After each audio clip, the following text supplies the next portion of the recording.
Henyo Master Joey De Leon may nakakatawang pahaging kay Paolo Contis.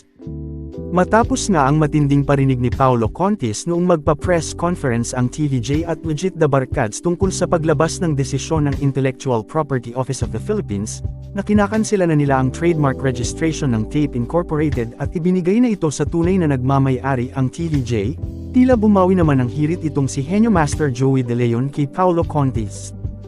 Sa kanilang segment nga na Sugod Bahay Mga Kapatid, sa naging palaro ni Mayor Jose Manalo, may nakakatawang hirit si Sir Joey De Leon sa isang contestant na mayroong kagayang gupit at kulay ng buhok ni Paolo Contis, na talaga naman ikinatuwa lahat ng manunood. Apo.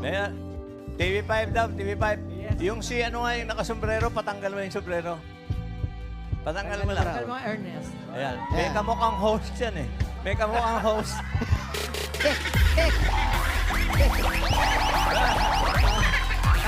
Kamukha mo si Alan Kay nung ganyan ang buhok. Okay, ready? Okay. Ready ka na? Oh, ito pabilisan to. Ready? Go! Congratulations. Merry Christmas. Maraming salamat po, TVJ, EAT. Totoong Itbulaga po ito! Ayan. Thank you, thank you. Oh, yeah, thank you. Umamin ka rin, ha? Umamin ka rin sa wakas. Oy, ano ba? Eto. Wala nang laban. Minanalo na eh. Ito na, EATM. Levy, oh, EATM, oh.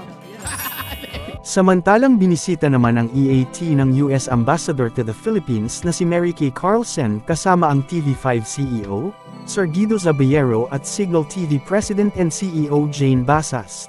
US Ambassador. Ayan, o. Kasama nila Jane. Hi. Hi, ma'am. Hi! Welcome Hi, to hi, welcome. Morning, ma'am. Morning po.